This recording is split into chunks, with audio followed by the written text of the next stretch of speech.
ये है part 2 learning GST with me. तो आज हम बात करेंगे ओरिजिन ऑफ जीएसटी, जीएसटी का उद्गम। तो क्या हुआ था कि लगभग 2000 के अराउंड में एक कमेटी की स्थापना हुई थी काल के टास्क फोर्स करके। तो उसने क्या क्या में जीएसटी एप्लीकेबल होना चाहिए, वो भी नेशनल बेसिस वाला, यानी साबित किया जा सकता है नेशनल, स्टेट और डुअल जीएसटी। इंडिया में फिलहाल डुअल जीएसटी है। नेशनल होता है यानी सारी पावर सेंट्रल गवर्नमेंट के पास है, और स्टेट होता है कि सारी पावर तुम्हारी स्टेट गवर्नमेंट के पास है।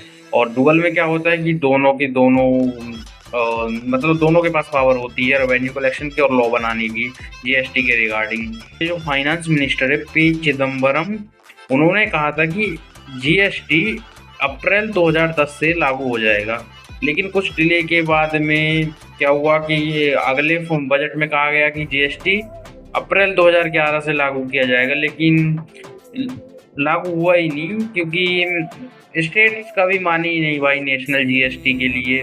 तो नेशनल जीएसटी के लिए नहीं माने क्योंकि स्टेट को मतलब स्टेट गवर्नमेंट को भी चलाने के लिए अपने स्टेट के लिए भी कुछ रेवेन्यू की जरूरत पड़ती है, तो इसीलिए स्टेट गवर्नमेंट जल्दी राजी नहीं हो रही थी। तो इस तरह रेवेन्यू स्टेट्स का जो दारू की वजह से आता है, तो स्टेट गवर्नमेंट ने कहा कि भाई दारू पे हम जीएसटी नहीं लगाएंगे।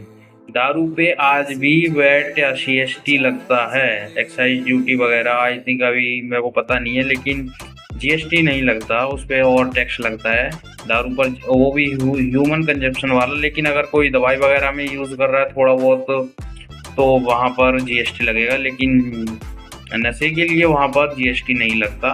तो उसी के बाद क्या हुआ, 1 जुलाई 2017 को इंडिया में जीएसटी एप्लीकेबल हुआ, और 8 को वहाँ पर जम्मू कश्मीर में हो गया। शॉर्ट में हम बात करेंगे कि जम्मू कश्मीर में जीएसटी लेट क्यों लागू हुआ।